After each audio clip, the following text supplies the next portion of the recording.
नेटवर्कचा खूप प्रॉब्लेम आहे. ओके, पण मग तुम्ही जिथे आहात तिथून तुम्हाला काही खिडकीतनं बाहेर किंवा काही कुठे काहीतरी दिसतंय का? हा ग, आसपास काय दिसतं तुला आनंद? एक सेकंड. हॅलो ऐका मला असं वाटतं कुठला तरी इंडस्ट्रियल एरिया आहे आणि मला ना केमिकलचा आवाज येतोय. म्हणजे ते बहुतेक बॉम्बे केमिकल असं काहीतरी आहे बहुतेक लिहिलेलं. बॉम्बे केमिकल ओके आणि काही? त्यांना काही हवंय का? पैसे वगैरे मी अरेंज करते, कॅश तू मला सांग काय हवंय त्यांना? नाही निकिता त्यांनी माझ्याकडे पैशांची मागणी केली नाहीये.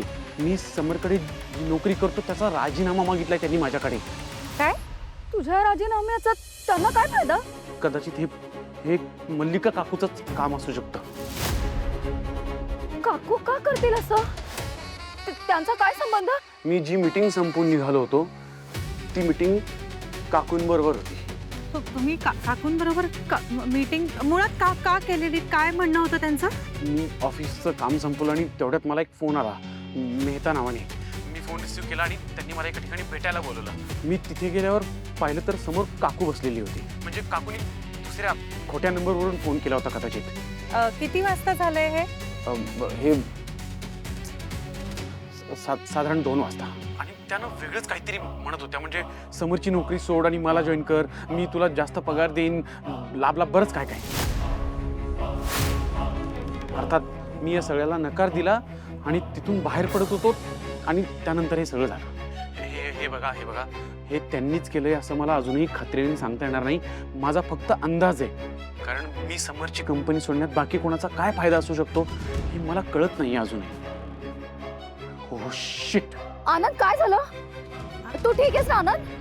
ते गुंड आलेत परत. ऐक, मला अजिबात राजीनामा लिहून द्यायचा नाहीये, पण आता मला कळत नाहीये कारण त्यांनी धमक्या दिल्यात निकिताला आणि मुलांना उचलून आणण्याची. मला माहिती नाही मी कसं निगोशिएट करेन, पण आत्ता फोन ठेवावा लागेल. बाय. आनंदाला ऐका, थांबा. आता या क्षणी ना मी सांगते ते कराल तुम्ही? काय तुम्ही ना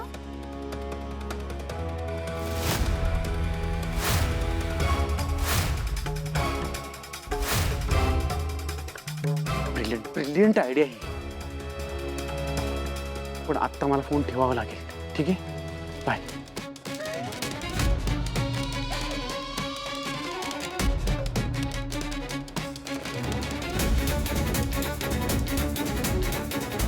अगं ह्याला काही झालं तर? नाही आपल्याला वेळ नाही आता. मुळात निगेटिव्ह विचार करायचे नाही, तर रडायला वेळ नाही आपल्याकडे. यांना शोधून काढायचंय की नाही. ते काय म्हणाल? बॉम्बे केमिकल. हा मी बघते. तुम्ही गाडी घ्या, मी गाडी सर्च करते.